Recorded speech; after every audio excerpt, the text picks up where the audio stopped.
Монголын засгийн газрын хэрэгжүүлэгч агентлаг хөгжлийн бэрхшээлтэй хүний хөгжлийн ерөнхий газар үзүүлж байна. Сайн мэцгаана уу? Хөгжлийн бэрхшээлтэй иргэдэд тулгамддаг асуудлууд, тэр дундаа сэтгэл зүйн асуудлууд юу байж болох вэ гэдэг талаар бид нар энэ амьдралын өнгө гэдэг нэвтрүүлгээр дамжуулаад та бүхэндээ хуваалцаж байна. Хөгжлийн бэрхшээлтэй гэж ярьж байгаа бусдын дэмжлэг хэрэгтэй. Ийм хүмүүст бол онцгой хэрэгцээтэй энэ хүмүүст бол маш олон сэтгэл зүйн асуудлууд үүсдэг ба. За хамгийн түрүүнд бол юу харж болж байгаа вэ гэхээр ялгаатай олдмол ийм хөгжлийн бэрхшээл юм уу эсвэл төрмөлийн хөгжлийн бэрхшээл юм уу гэдгээс шалтгаалаад хоёр янз юм байна. За магадгүй үнэхээр амьдралын явцад үүссэн хөгжлийн бэрхшээл болж байгаа иргэдийн хувьд болохоор юун түрүүнд тэр нөхцөл байдлыг даван туулах чадамжтай сэтгэл зүйн бэлэн байдал буюу дотоод нөөц ямар байсан бэ гэдгээс шалтгаалаад энэ хүмүүс даван туулж зарим хүмүүс гарч чадж байгаа бол зарим хүмүүсийн хувьд амьдрал утга учираа алдсан мэт санагдах тийм ээ. За эргээд нөгөө нийгэмд хандах хандлага, нийгмийн эсэргүүцэл, бусдаас өөрийгөө тусгаарлах гэх мэт ийм үзэгдлүүд бий болж байна. Тэгээд энэ удаа бид нар хөгжлийн бэрхшээлтэй иргэдэд тулгамддаг тэр тусмаа дотоод сэтгэлийн олон тэр зүйлүүдээс бид нар хэсэгнийг ч гэсэн та бүхэнд таниулаад хөгжлийн бэрхшээлтэй иргэдэд тэр онцгой хэрэгцээ байгаа хүмүүст бид нар ямар өнцгөөс яаж хандвал зүгээр вэ гэдгийн талаар бид нар өнөөдрийн нэвтрүүлгээр хүргэж байна.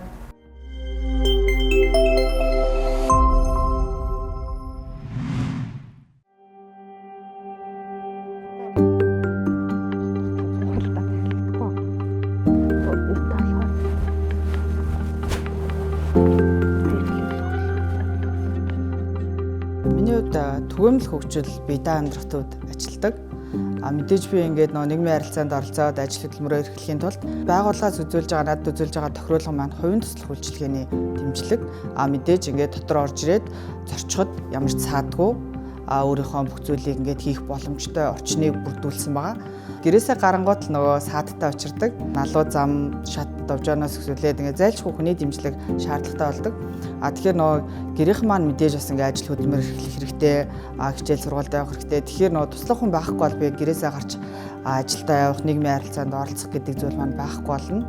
Хувийн туслах үйлчилгээний дэмжлэг байснараа би өглөө ингээд өөрийнхөө ажилдаа явах цагийг хувийн туслах үйлчилгээний дэмжлэг авах цагаа өгсөн байхад тэр цагт маань цагийн ажилтнууд маань ингээд өөрчлөгдөөд нэг л хүн ингээд туслаа яваад байна гэсэн үг биш. Ингээд цагийн ажилтнууд байдаг учраас өглөө өөр хүүхэд ирлээ.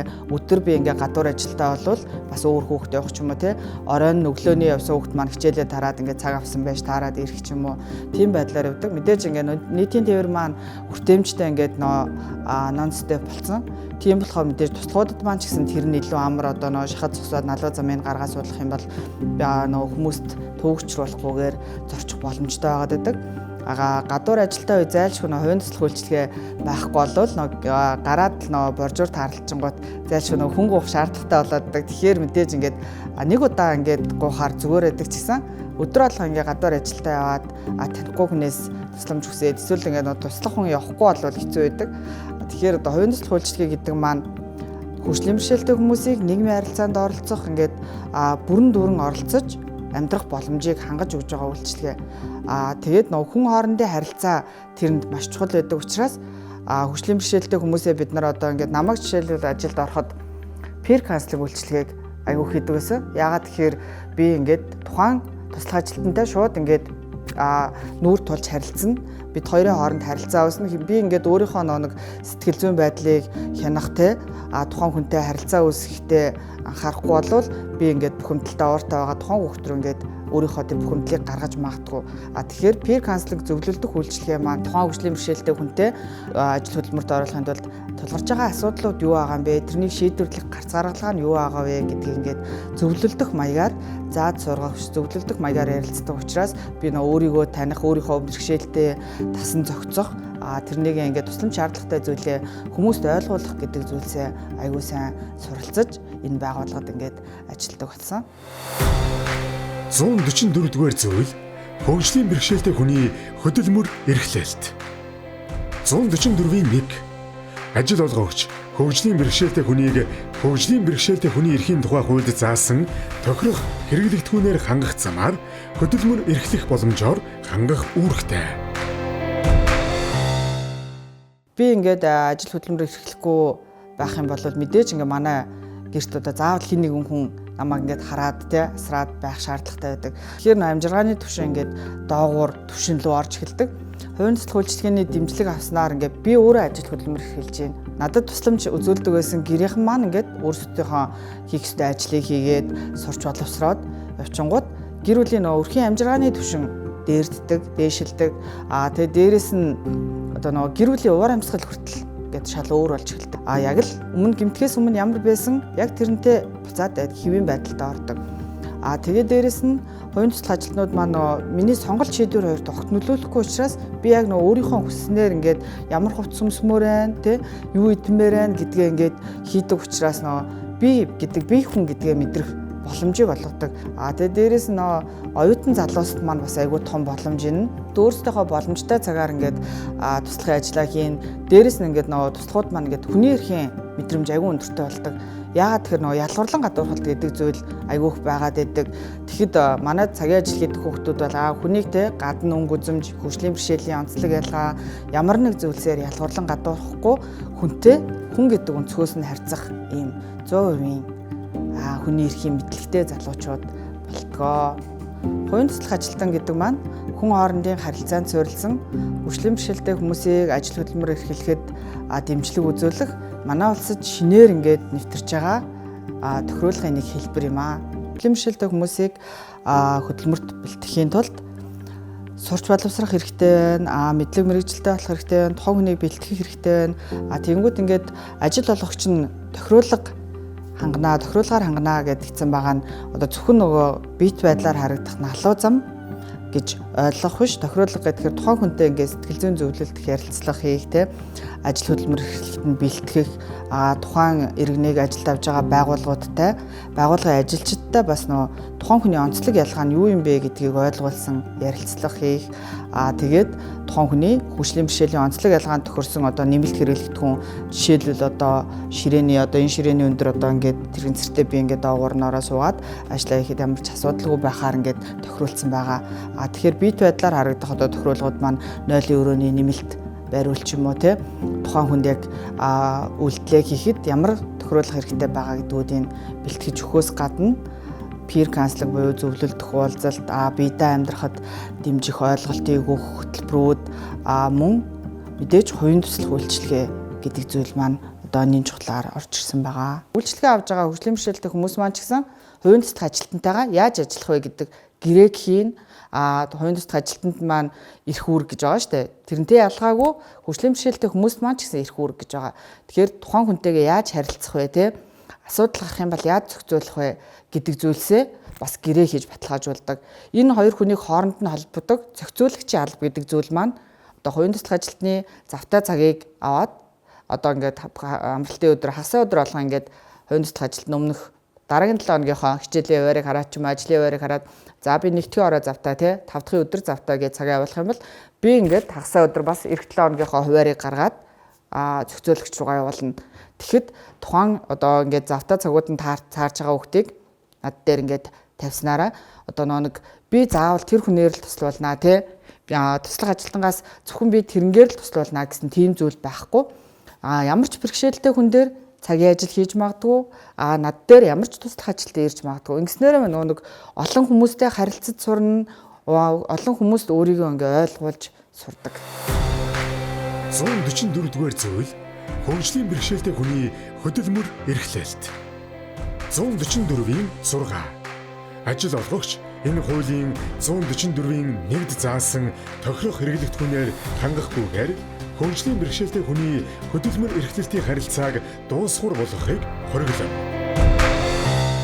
Хөгжлийн бэрхшээлтэй иргэдийг нийт ингээд иргэдийг харах юм бол бусад одоо хүмүүстэй харилцах маш тааруу харилцаа холбоо тогтоох чадвар муутай, өөрийгөө илэрхийлэхдээ суул, тийм ээ? Өөрийгөө илэрхийлнэ буюу өөрийнхөө чадах зүйл, чадахгүй зүйл гэдгээ хэлхээс ичдэг, санаа зовдог, биеэ барьдаг, ийм албадмал бодлуудтай За эргээд хайрцаглагдсан сэтгэлгээгээр сэтгэдэг. Намайг ингэх юм бол одоо энэ хүн надад угаасаа л дургүй байх бах та. Намайг хөгжлийн бэрхшээлтэй болохоор намайг ад үзэх бах та, надад муу хандах бах та гэсэн цаанаасаа юм зохиомл төсөөллүүдтэйгээр ажлын байран дээр ажил хөдөлмөрт бол оролцох ийм хандлагатай байгаад байгаа.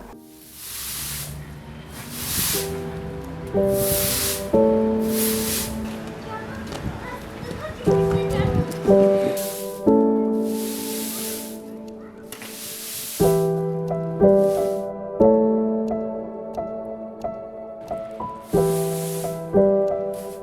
цэцэрлэгийн гол онцлог юу гэхээр хөгжлийн бэрхшээлтэй иргэнийг авч ажилуулах тал дээр хөгжлийн бэрхшээлтэй иргэдийн холбоотой хамтарч гэрээний үүдэн дээр ажиллаад одоо ингээд 3 дахь жилийнхаа нүүр өгөөж байна. За манай хөгжлийн бэрхшээлтэй иргэний гол онцлог нь юу вэ гэхээр оюун ухааны хөнгөн хэлбэрийн бэрхшээлтэй Отхон сүрэн гэдэг ажилтан байгаа. За энэ ажилтан маань манай цэцэрлэгт 23 оноос хойш одоо ингээд гадаад талбай үйлчлэгчээр ажиллаж байгаа.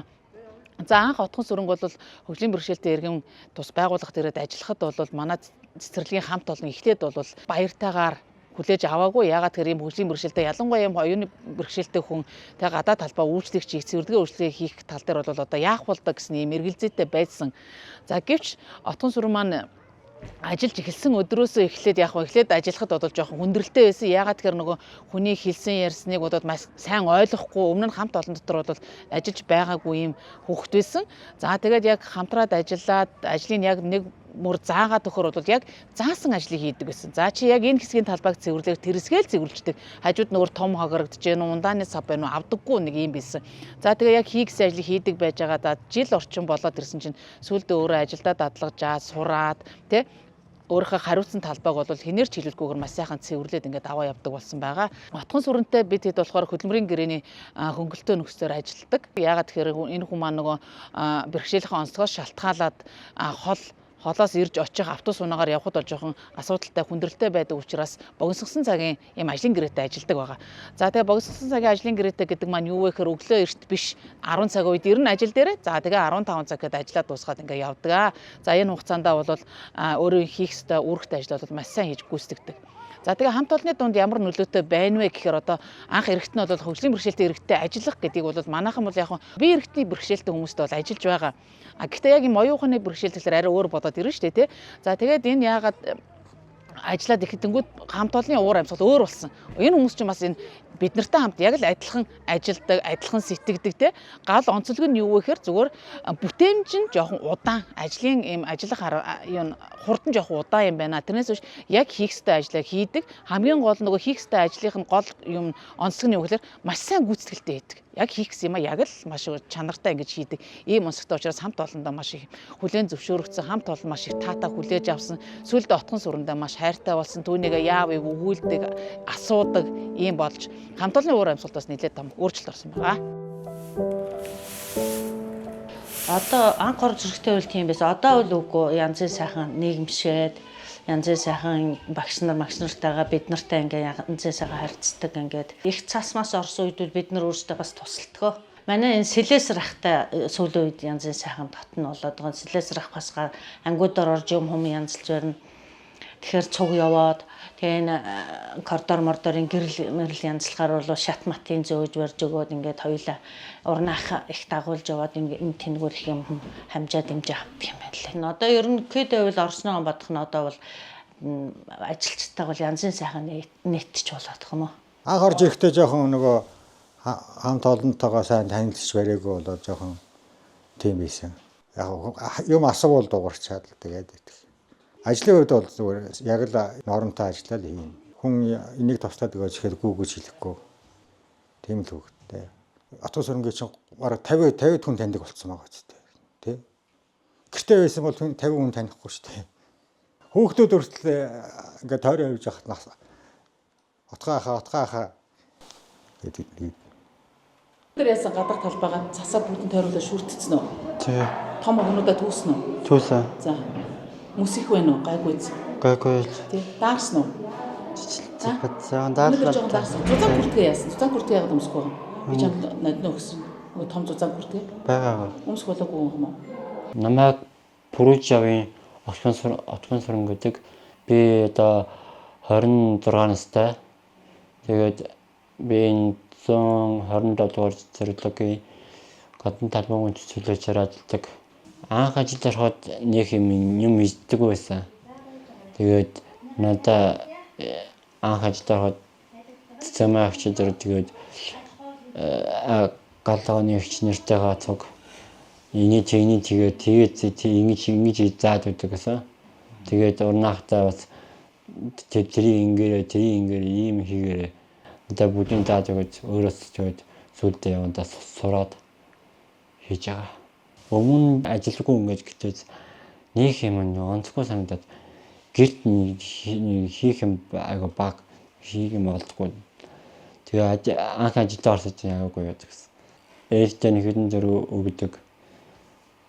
Тэгэл гэртээ нэг хоол хүнс тэг нүүс төлөө маа тэгэл автай. Цэцэлүүд ахаа сайн уу өглөөний мэндийг мэддэг. Таны ажил гайгүй юу гэсэн. Бид туслах уу тэгэл за энэ тусалж үгдэм аа. Надаа ингээд мэдгүй бүх юм заа тэгвэл бүх юмд тусалж дэмждэг ах эгч нартай баярлаа. Тухайн хүний нөгөө оюуны бэрхшээл нь бас ямар одоо англилийн тийм ээ ямар зэргийн одоо оюуны бэрхшээл вэ гэдгийг бид нар маш сайн таньж мэдээд мөн одоо бид нар бэлдэх хэрэгтэй байгаа. Тэгэхээр энэ хүний хүлээж авах байдал нь одоо удаан учраас бид нар 5 удаа тайлбарлаж өгөхөд би бэлэн гэсэн одоо хандлагаар жишээлх юм бол хүний нууц маань тухайн хүнийг сонгож авах тэ өөрөө эхлээд сэтгэлээ бэлдэх юм шаардлагатай. Тэгэлгүйгээр нөгөө бид нар зөвхөн үүргийнхаа хүрээнд ингээд 25 он тутамд нэг тэгэнгүүт нэг ажил мэргэжилтээр ямар ч хамаагүй нэг за бэрхшээлтэй гэхдээ энэ хүн бас сонсголын биш юм байна, харааны биш юм байна, сумгаа биш юм байна. Энэ хүн харахад зүгээр юм чи энэ хүнийг авчий гэд ямар ч бэлтгэлгүйгээр авчаад нөгөө хүнээс яг энгийн жирийн хүнтэй харьцаж байгаа юм шиг тэр хүнээс ийм шаардлага тавиад байгаа нь өөрөө эргээд нөгөө хүнд дотоод байгаа тэр одоо комплекс гэж ярьдаг те сэтгэл зүйн улаан асуудлуудыг хөндөх тэр хүний нөгөө ойлгогдох хэрэгцээг нь бид нар хангаж өгөхгүй байгаагаас болоод тухайн хүн шантраад маш хурдан одоо ажлаас бууж өгөх болох. За эргүүлээ бид нар нэг ажилтны тутмыг сонгож авахад гарч байгаа тэр хүс цаг хугацаа алдагдал гэдэг зүйл бол нэг ажилтныг бүтэн жил ажиллаусандаа тэнцвүүц ийм одоо хүс хөдөлмөр шаарддаг учраас эхлээд хүний нөөц удирдлагын шатны хүмүүс маань өөртөө ямар онцлогтой хүнийг авч байгаа вэ гэдгээ маш сайн ойлгож таньж мэддэг болмоор байна. 144 дугаар зүйл хөгжлийн бэрхшээлтэй хүний хөдөлмөр эрхлэлт. 144-ийн 2 өмчийн төрөл хэлбэрээс үл хамаарч 25 ба түүнээс дээш ажилтнтай аж ахуй нэгж байгуулга нийт ажлын байрныхаа 4%-аас доошгүй орон тоонд хөгжлийн бэрхшээлтэй хүнийг ажилуулна. Хөгжлийн бэрхшээлтэй иргэдийг ажилуулах энэ тухайн хөдөлмөрийн тухай хуулинд заасан байдаг. За энэ хөдөлмөрийн тухай хуулинд аж ахуйн нэгж бүр хөгжлийн бэрхшээлтэй иргэдийг заавал ажлын байраар хангана гэсэн заалтынхаа дагуу энэ нийгмийн хариуцлагын хүрээнд авч ажилуулж байгаа манай байгууллага. За яг энийг бол бусад төрийн болон төрийн бус байгууллагууд энэ хөгжлийн бэрхшээлтэй иргэд чинь бас адилхан хүн шүү дээ. Энэ хүмүүсийн хөдөлмөрийг дэмжих, энэ хүмүүсийн наазах нь бас нөгөө нийгмийн харилцаанд оруулах тийм ээ. Тэгээд дээрэс нь бас эдийн засаг санхүүгийн хувьд нь багч гисэн дэмжлэг болоосоо гэсэн үүднээс энэ хөгжлийн бэрхшээлтэй иргэдийг за ялангуяа энэ хөнгөн хэлбэрийн бэрхшээлтэй хүмүүсийг авч ажилуудаасаа гэж төр болон хувийн хвшлийн бүх байгууллагуудад уриалж байна.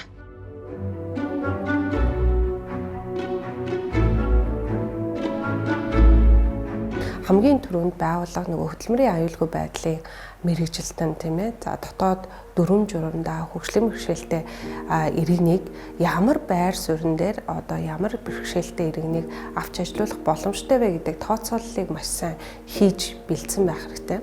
За тэгэд манай үнэхээр ажлын байранд магадгүй харааны бэрхшээлтэй эсвэл магадгүй одоо сонсголын бэрхшээлтэй хүн ажиллах боломжтой гэж үзсэн болвол тухайн ажилтныг яг сонгон шалгаруулад авахаас өмнө нийт ажилтнуудын дунд хөгжлийн бэрхшээлтэй хүнд тулгамдж болох асуудлууд юу юм бэ? Тэр хүний бие махбод физиологийн хувьд ямар одоо онцлог ялгаа байдаг вэ гэдгийг маш сайн таниулах юм одоо сургалтыг зохион байгуулах бол зүйтэй гэж харж байгаа. За ингээд сургалтаар дамжуулаад хүмүүс тодорхой ойлголттой тухайн хүнд тавих, энгийн хүнд тавих одоо хүлээлтийг баг зэрэг бууруулад тийм ээ тухайн хүний онцлог тохирсон ийм хүлээлттэй байх юм бол харилцахад илүү амар байгаа.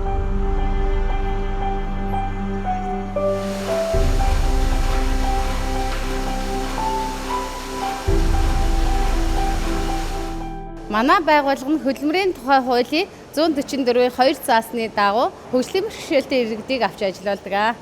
Манай хэвлэх үйлдвэрт үйлдвэрийн онцлогоос шалтгаалаад хөгжлийн бэрхшээлтэй иргэдээс сонсголын бэрхшээлтэй иргэдийг ажиллаулдаг. Тэгээд манай үйлдвэрт 5 сонсголын бэрхшээлтэй ажилтан ажиллаж байгаа. Хамгийн дээд нь 8 жил ажилласан ажилтан байгаа. Тэгээд хамгийн багадаа 3 сар ажилласан ажилтан байгаа. Сонсголын бэрхшээлтэй ажилтнтай ажиллахад нөгөө зарим нь ингээд дохионы хэлийг аягүй сайн ойлгодог, зарим нь бичгээр ингээд шууд ойлгодог. Бид нар ингээд энгийн ажилчтай ажиллаж байгаа юм шиг ингээд хамтарч ажиллаж чаддаг. Хөдөлмөрийн аюулгүй байдлыг хангах үүднээс сонсголын бэрхшээлтэй ажилтнуудаа зориулж хабын юм тусгай сургалт, тэгээд таних тэмдэг самбар байршуулад хувь хүнд нь болохоор тус бүртэн ийм сос төхөөрөмж зөвлөгөж хөдөлмөрийн аюулгүй байдлыг хангаж ажиллаж байна. Тэгээд мэдээллийг хүртээмжтэй байлгах үүднээс дохионы хэлтэй багшийг нөгөө сургалт үйл ажиллагаанд урьж ажилуулдаг. Сонсголын бэрхшээлтэй иргэдийн ажлын гүйцэтгэл нь болохоор өөр байдаг. Нөгөө хувь хүнээс шалтгаалаад тэгээд ажлын гүйцэтгэл нь өндөрч ажилтан байна. Ерөнхийдөө бол ингээд ойлгохгүй байгаа хүмүүст нь бид нар зааж зөвлөөд ингээд ойлголцоод хамтарч ажиллаж чаддаг.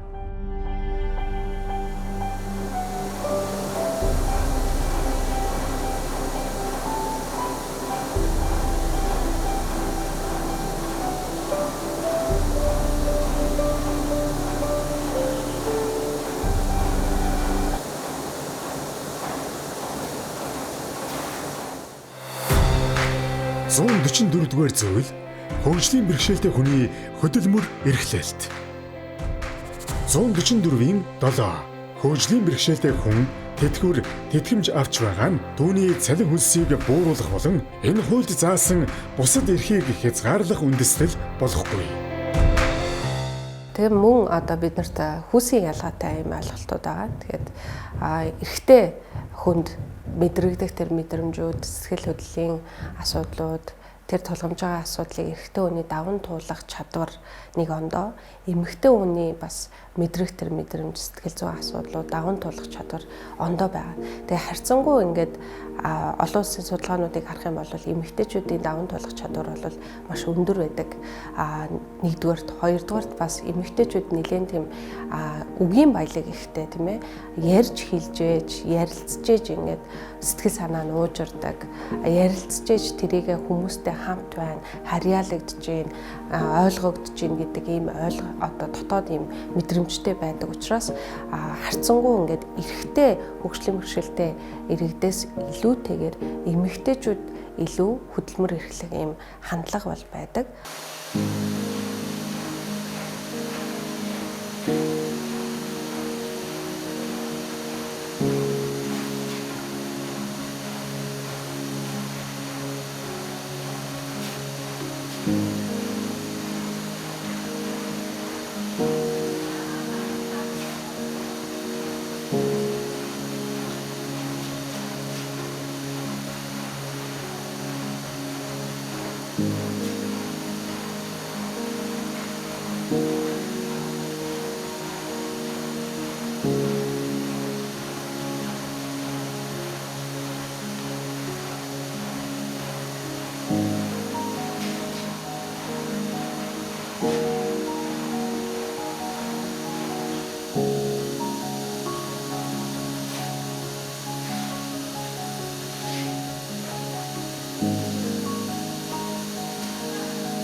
144-р зүйл хөгжлийн бэрхшээлтэй хүний хөдөлмөр эрхлэлт. 144-ийн 3. Аж ахуйн нэгж байгууллага энэ хуулийн 144-ийн 2-т зааснаар хөгжлийн бэрхшээлтэй хүн ажилуулаагүй бол ажилуулбал зохих орон тоо тутамд ноогдох төлбөрийн хэмжээ нь хөдөлмөрийн хөлсний доод хэмжээтэй тэнцүү байх бөгөөд уг төлбөрийг сар бүр хөгжлийн бэрхшээлтэй иргэний хөдөлмөр эрхлэлтийг дэмжих дэд санд төлнө.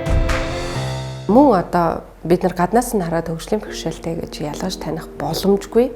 Гэхдээ нийгмийн одоо онцгой тусламж дэмжлэгийг авах шаардлагатай юм хүмүүс иргэд байдгүй гэвэл байгаа. Тэгээд нэгэн одоо бас гайхалтай юм жишээг бас харж байгаа да, сонсож байгаа да таатай байна. Тэгэхээр энэ хүний хувьд ч гэсэн бэрхшээлийг боломж болгож ингэж ашигласан байна.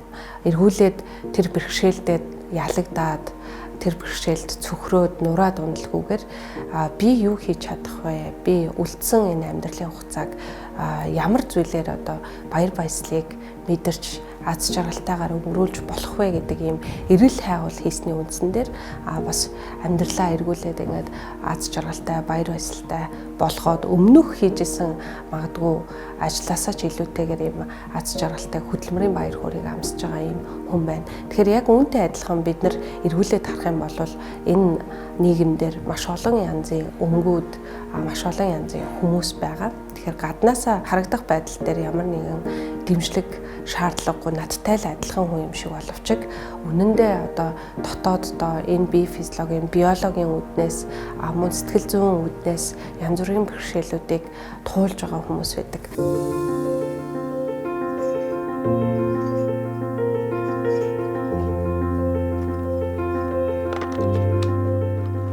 Би яг анхны хүүхдэд төрүүлээд тэгээ хүүхэд төрснөөс хойш ингээд тасралтгүй нуруу өвддөг байсан. Тэгээд эмчтэр очиод нуруу өвдөд байна гэхээр за хүүхэд төрсний дараа угаасаа хүн болгоны нуруу өвддөгөө гэдэг тэгэнгүүт энэ нуруу өвддөг юм байна гэж одоо тэр өвчнээ бас нэлээд удаан тэсвэрлж авсан. МРА зураг авахлаад ингэнгүүт эмч чи ингээ ясны сүрье гэдэг өвчнөр өвдсөн байна. Нэн даруй хаалгаанд ороо гэдэг ихэд тухайд болохоор би ингээ сүрье гэдэг өвчнийг уушигны сүрье л гэж боддог байсан. Тэгээд хаалгааныхаа дараа нэлээд хүнд гамаа барьсан. Тэгээд гамаа сахита яг нэг өөрийнхөө баг дөнгөж төрсөн хүүхдтэйгээ хамт зэрэгцээд өндийдэг болоод юм түшдэг болоод мөглөгдөг болоод тэгээд аажмаар ингээд биеийн булчин ажиллаулаа тэгээд явсан. Түүний дараа сагалгааны дараах ингээд үлдээсэн ингээд миний бие нь үлдсэн. Тэгээ гаднаас харахад бол мэддэхгүй яг байнгын хяналтанд байх шаардлагатай байдаг.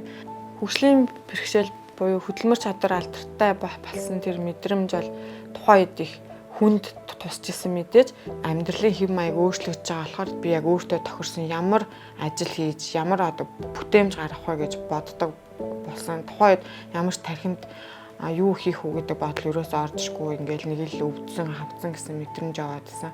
Тэгээд дараа нь яг энэ тархиныхаа нэг өвдсөн гэдэг тэр дүр зургийг би ингээд өөрчлөхөөр тэр дүртэй хүн биш зүгээр би бүтээмж гаргадаг дүртэй хүн болох хэрэгтэй юм байна гэж бодож эхэлсэн. Подкаст, ярилцлага тэгээд нэг би хэрхэн ажилтдаг вэ гэдэг хэв маягуудыг ингээд сонсоод ирсэн чинь бүх хүмүүс нэг нийтлэг тал байсан. Тэр нь юу байсан гэсэн чинь бүх хүмүүс ингээд боломж бэрхшээлээ ингээд бичдэг, төлөвлөсөн болгоно бичдэг. Тэнгүүд надад хамгийн түрүүнд би бичих хэрэгтэй юм байна гэсэн бодол орж ирсэн. Тэгээд хамгийн түрүүнд би өөрийнхөө сул талуудыг ингээд нэг бүх бичсэндээ санхүүгийн байдал, эрүүл мэндийн байдал, гэр бүлийн байдал гээд харин нөгөө талд нь болохоор давуу талуудыг бичсэн.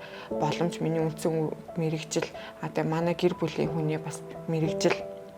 Тэгээд бас ийм хөдөлмөр чадвар алдaltaй хүмүүст бас ямар хөдөлмөр эрхлэлтийг дэмжихтэй хөнгөлөлттэй зээл байдаг вэ гэдгийг судалж эхэлсэн. Яг тэр зураг дундаас одоо миний эрхэлж байгаа манай гэр бүлийн одоо үүсгэн байгуулсан Арагонт арьсан урал институт гэдэг юм суур тавигдсан. Хөгжлийн бэрхшээлтэй иргэдэд хөдөлмөр эрхлэлтийг дэмжих төсөл хөтөлбөр байдгүй гэдгийг би нэг Google хайлтар хайсан. 5 сая төгрөгийн хүүгүү зээл өгнө. Төслөө бичээд ирээрээ гэсэн тийм одоо пэйж хуудсан дээр мэдээлэлсэн. Тэрийг хараад төслөө бичээд материалаа аваачиж өгөөд 2018 онд 36 сарын хугацаатаагаар 5 сая төгрөгийн зээлээ аваад эхнийхэн суурийг тавьсан.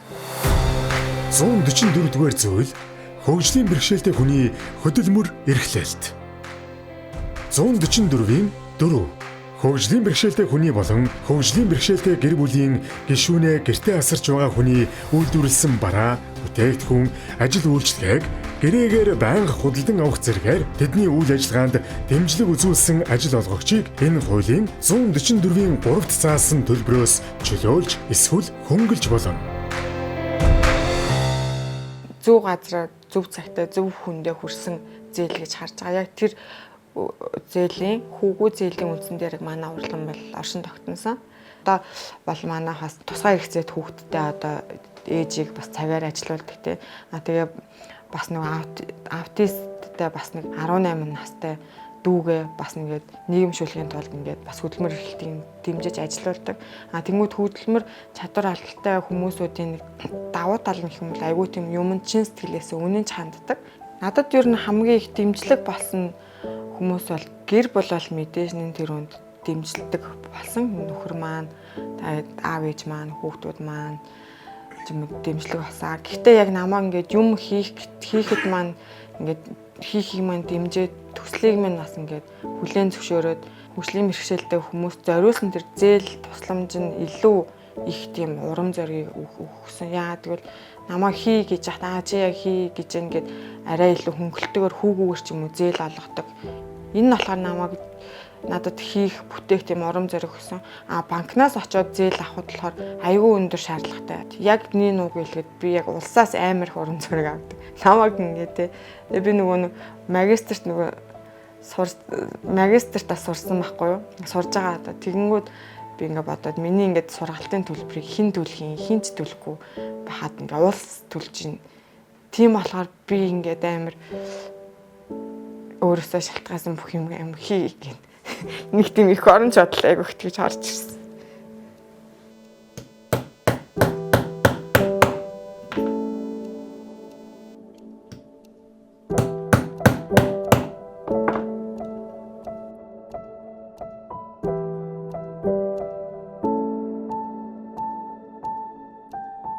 Хөгжлийн бэрхшээлтэй хүмүүсүүдийн төсөл хөтөлбөрийн хажуугаар бас хөгжлийн бэрхшээлтэй хүмүүст зориулсан тийм ээлтэй хуйлууд байдсан билээ. Одоо жишээ нь хөгжлийн бэрхшээлтэй хүний хийсэн бүтээгдэхүүнийг одоо тухайн том ингээ групп компани авч дэмжижтэй ажиллаж одоо каластралж ажиллахад бол тухайн компани татвараас нь ингээд хөнгөлдөгч гэх юм уу те. Энэ бүх боломжуудыг олон талаас нь бид нар бас сурж мэдж ашиглах хэрэгтэй юм байлээ. Манай Арагонт урлагийн хэрэглэгч нар дундаас бас бидний бархаж явдаг хүн хамтлагийн дуучид уран бүтээлчд нарт нь яг өөрсдөндөө зориулсан арьсан сэлбэртэй эд эдлийг хийлгэж авдаг. Үүгээрээ дамжуулсан ингээд дэлхийд сурталчилагдж байгаа юм шиг санагдаж маш их бахархдаг.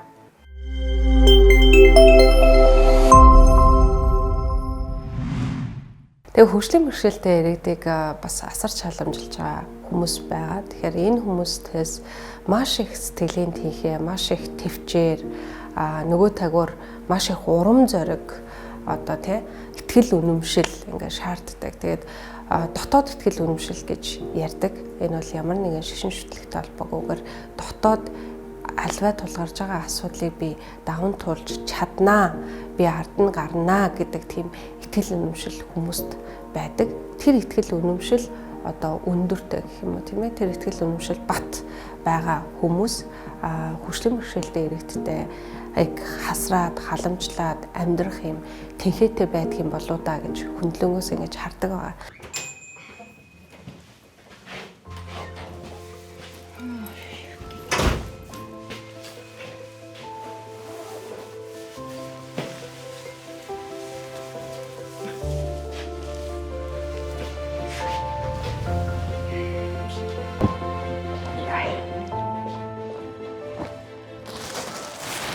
Миний ханыг Янжуу өвгтэй Эрдэнэт гэдгээ. Бид хоёр бол ханилан суугаад 36 жил болж байна. Манай хүн бол 18 наснда 10 дугаар ангид төгсөөд Хэлийн цэргийн дээд сургуульд одоо цэргийн дарга болно гэж сайхан хүсэл эрмэлзэлтэй явсан боловч тухайн үеийнхээ журмаар хил дээр цэргийн алба гэх хугацаанд нь 6 сарын хугацаанд одоо тархиндаа бодуулчаад тэгээд өнөөдрийг хүртэл одоо ажилласан ажилгүй, сурсан сургуульгүй, тэгээд хөгжлийн бэрхшээлтэй иргэн болон хоцроод одоо өнөөдрийг хүртэл тэгээд одоо бид тэр 43 жилийг ардаа орхиж байна.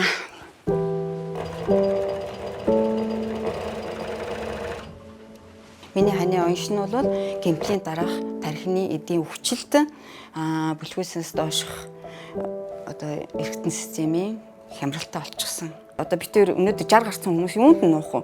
Ерөөсөө нуугаад тах юм байхгүй. Манай хүн бол ингээ харахад сайхан байгаа. Гэтэл биш үү, тэгээ сонсгол байхгүй болцсон байна. Тархины эдээс нь хатангаршаад тэгээд сонсголын мэдрэлээ дарчихсан одоо сонсгол байхгүй болцсон байна. Түүнээс гадна хүн чинь ингээд одоо эрэгтэй хүн босоогоор шийдэг бол манай хүн босоогоор шийдэж чадахгүй. Тэр нь бол нөгөө мэдрэлтэй холбоотой учраас ийм болчихсон байхгүй. Тэгээд ерөөсөө л өдөр шөнө тэгэл өглөө орой 100 намар халуун гэхгүй памперстай л явж байна. Тэгээд энэ одоо хөгжлийн бэрхшээлтэй хүнийг асран хамгаалах үүргийг бол одоо би хань учраас заавалжгүй л хийх ёстой. Энэ ганцхан одоо энэ хөгжлийн бэрхшээлтэй хүнийг асрахаас гадна одоо миний анхны охин маань одоо бид тэрийн дундаас гарсан анхны охин маань бас хөгжлийн бэрхшээлтэй хүүхэд гарсан. Тэгээд одоо тэр тухайн үедээ бол миний хүү детский церебральный паралич буюу тархины одоо тийм эм бэрхшээлтэй гэдгээр аавын тэр эм тэрийн хоор нөлөө энэ тэрэгээс болоод тэгээ миний охин бол 6 нас хүрсэн. Тэгээ яг өнөөдөр хоёулаа байгаадаа л баярлж байгаа. Хоёулаа байж гэн тэгээ хоёулаа ямар ч байсан бас нэг ажил хөдөлмөр эрхлээд нэгээд явж гэн. Амьдралын энэ урт хугацаанд хамаг сайхан залуу насаа битээр өвчнөд тэмцээд бүх боломжит бүх хувилбаруудаа ардаа орхисон. Ерөөсөө бүх хүнээс хаягддаг. Ерөөсөө хоёулаа л үлддэг юм билээ. За тэгээд битээр одоо бол нэг сайхан хүүтэй л дээ. Тэгээ хүү маань бол нэрээд хүүхэд нас гэдгийг тоглож үзээгүй. Намайг дагаал 8 хийгээл энэ тэрэний мөнгө олон өр ширнээс даралцсан гээл миний хөвлөстэй. Бүх юмыг л бас хүүхдтэй хүртэл амсуулаа явсан. Би тэр ихэнх амьдралынхаа хугацааг потуалд амьдэрч өнгөрөөсөн. Тэгээ одоо бол яг вэ. Яг ингээд нар одоо дээшээ гараад би тэр бас л түрээсийн байртай ингээд амьдэрч байгаа. Тэгээд одоо ингэж намайг их өрөвдөж байгаа шүү дээ. Эсвэл унтахаа мэдэхгүй өдөржин шүнжин амралтгүй ингээ ажиллаад байна. Тэр юу яах гэж ажиллаж байгаа юм? Би тэр мөнгө хуримтлуулах гэж ажиллаагүй шүү дээ. Тэр бүх эм тарай тэр памперс бүх юмны мөнгийг яаж олох вэ? Дээр нь би тэр ямар гудамжинд амьдраад явах уу да. Тийм болохоор тэр түрээсийнхаа мөнгийг олохын төлөө одоо тэгэл уйггүй л ер нь амралт байхгүй шүү дээ. Ямар ч амралт байхгүй. Би тэр бол ер нь янз янзын ажил хийсэн. Манай хүн ч гэсэн шүү дээ янз янзын ажил хийсэн. Надад туслаад одоо бол ерөөсөө яг л миний баруун гал штэ бас. Одоо ингээд хоёлаа ойдл хийж яхад коно баадна ингээд ойр зуурын давуу инээ тэрэд яваад өгнө. Тэгээ би ингээд бас хүмүүст баярлдаг байхгүй юу. Одоо би ингээд давуугаа авч байгаа хүмүүс байж тээ дэлгүүрийн хүмүүс. Яг тэр мэддэг хүмүүс бол за РК ахыг явуулаа ийм авахын тхийн инхийн гэхлээр очингууд нь яг ингээд миний битснээр юм хэмээн өгөө явуулна. Ойлгохгүй л урнаа ачаа РК ахын хэлж байгааг ойлгохгүй байна гэж хэлээд бүх юм ингээд янзлаад өгнө.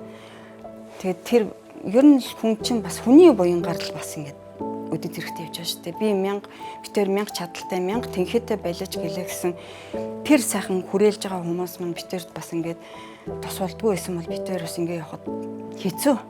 Ханыгаа бол ер нь битгий суу гэдэг байхгүй юу? Битгий суугаарай. Тархи чинь тэртээ одоо битгтээ хилдэггүй шүү дээ. Өөртөө чинь тархи өгөхөд байгаа гэж хэлэхгүй. Одоо чи энийг ингээд за наад конопа ингээ хад. За одоо энийг хий. Чи хийх ёстой гэд тэр чинээгээр нөгөө ингээд гар нь хөдлөөд те ингээд юм ханцлаад энэ тэрээ суугаад байна гэдэг чинь. Тэгээд хүн ингээд чи тэрийг хүргээд өчг, энийг хүргээд өчг гэдээ явуулаад байдаг байхгүй юу?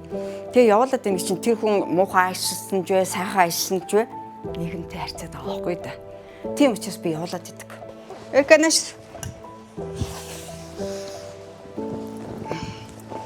Заари. Оо ёстой. Онц. Зөв. Болцсон байна. Энэ хараа. Одоо ингээд чадлынхаа хараар нэг ингээд ажил өгөөд цалин өгөх юмсан гэж байгаа нэг ээжийн маань хүүхэд нь 14 настай боловч 4 настай хүүхдийн сэтгхүүтэй тийм хүүхэд байж штэ.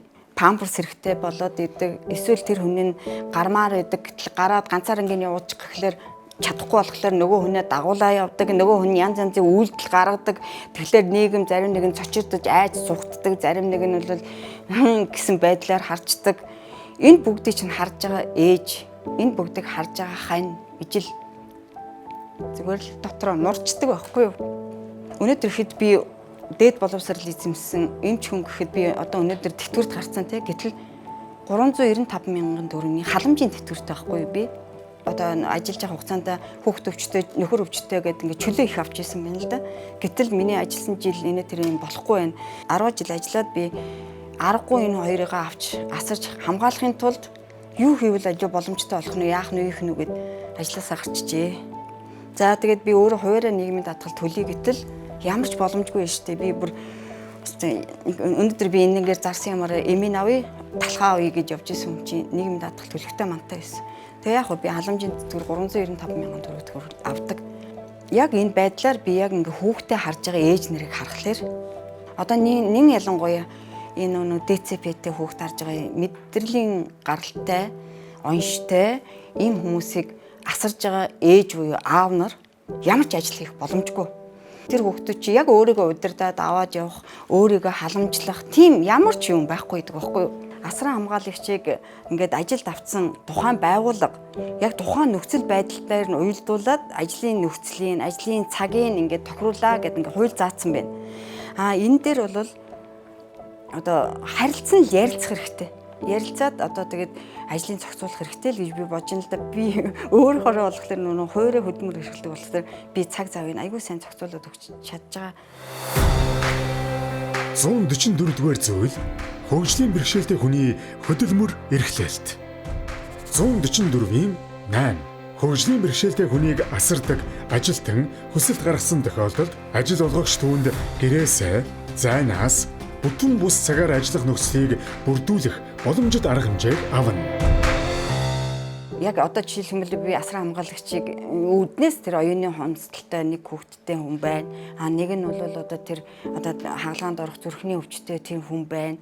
Энэ хоёрыг ингээ ажилуулад ингээд тэр хүнийг ирээд ингээд нүдэнд нь оч гэлзаад байдаг байхгүй юу? Мэндээ одоо ингээд хийчих, тэгээд хийчих гэд яг ингээд тэр хүмүүс чинь нэг өдөр ч гэсэн ирээд энэ ажлын байран дээр инээ гэлтэй. Дандаа нэг өвчтөй хүүхдээ хараад инээ тэрэгэл нийгэмд ингээд адлагдаад явж байгаа хүмүүс чинь яг ингээд иргэцэн хойноо ажлаа аваад яваа, цалингаа аваа явахлаарэ нүд нь аягүй гоё байдаг байхгүй юу?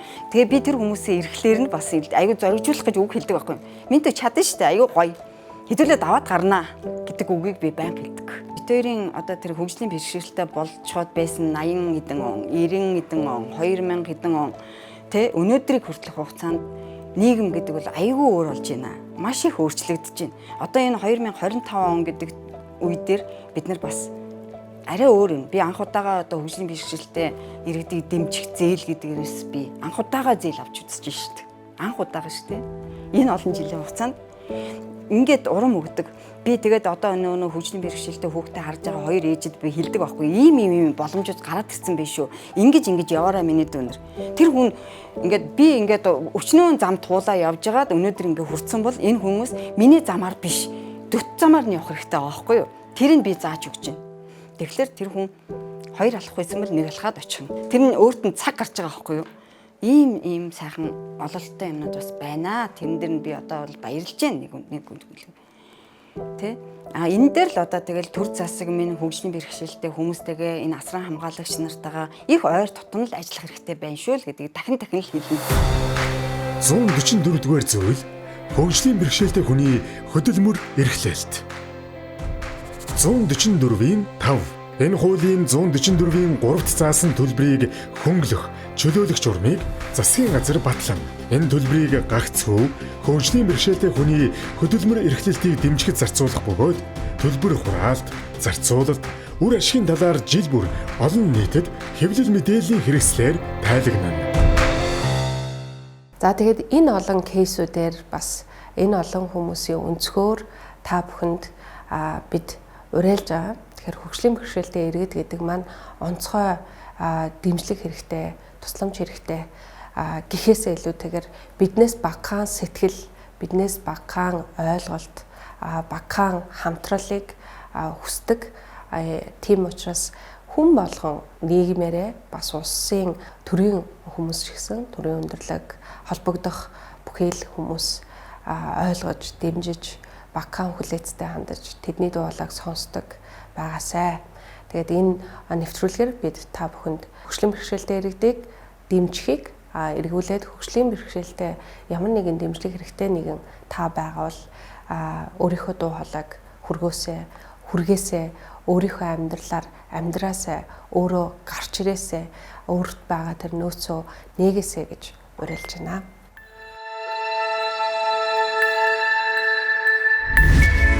Монгол Улсын засгийн газрын хэрэгжүүлэгч агентлаг хөгжлийн бэрхшээлтэй хүний хөгжлийн ерөнхий газар